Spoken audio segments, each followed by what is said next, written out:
And I'll say this now as kind of we bring Pitt into the fold here. I don't like this Pitt team at all. It's a 7.5 with a lot of juice right now in the FanDuel Sportsbook towards the under. Flip to the 8. Maybe they're 8.5. And let's talk a little turkey here with Pitt. Kenny Pickett, gone. Jordan Addison, gone. Mark Whipple, the offensive genius behind the whole thing, he's in Nebraska.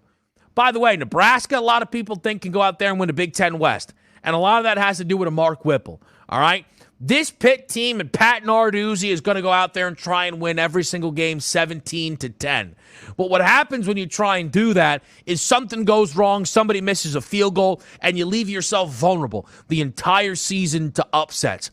I do not like this Pitt football team, Donnie. The problem, though, for me, and where I think kind of the balance is right now with Pitt versus Miami for the Coastal, is I do think Pitt found themselves the easier schedule, and perhaps the big difference is one of them goes to Clemson, the other one doesn't play him at all.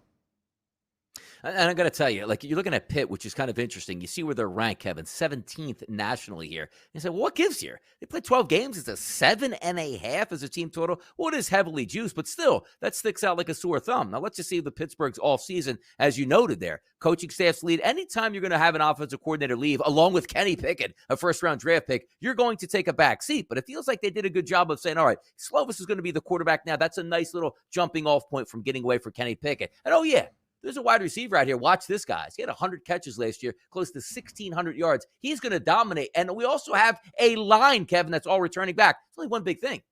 That guy that Kenny Pickett threw the football to in Addison, he went to USC.